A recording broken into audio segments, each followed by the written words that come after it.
Sibingelele babukeli ezindabeni zeFandom Sport News.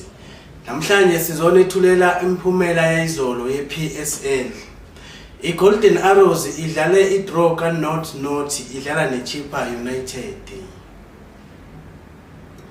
IOrlando Pirates ibanjelwe enganeni ezincane ezingena experience iMilford ephuma ehlathini ngalenkathi iwina ngo-2-0.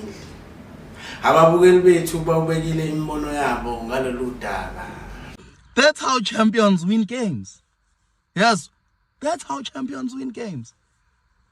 It was ugly, but it was for the win, for the win, for the win. We don't care, baba. Yeah, bafethu Orlando Pirates niyayazi vele iqhubeka la igcine khona. So lento esiyenzile bafethu akusinto emangalisayo ukuthi ungazi ukuthi wow, hayi bafethu into esijwayele. AmaZulu FC adle iStellenbosch ngo-1-0 omude.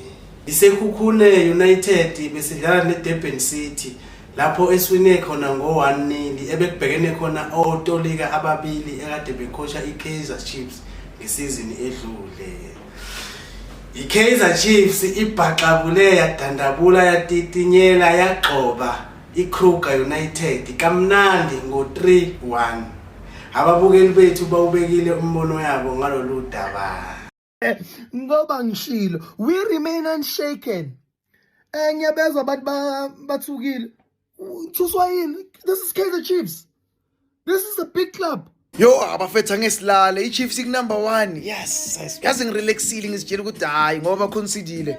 Abahlalanga lapha kuhleli thina. Yes. Yo. Sizivale lapho ke mbukeli indaba zethu zeFandom Sport News.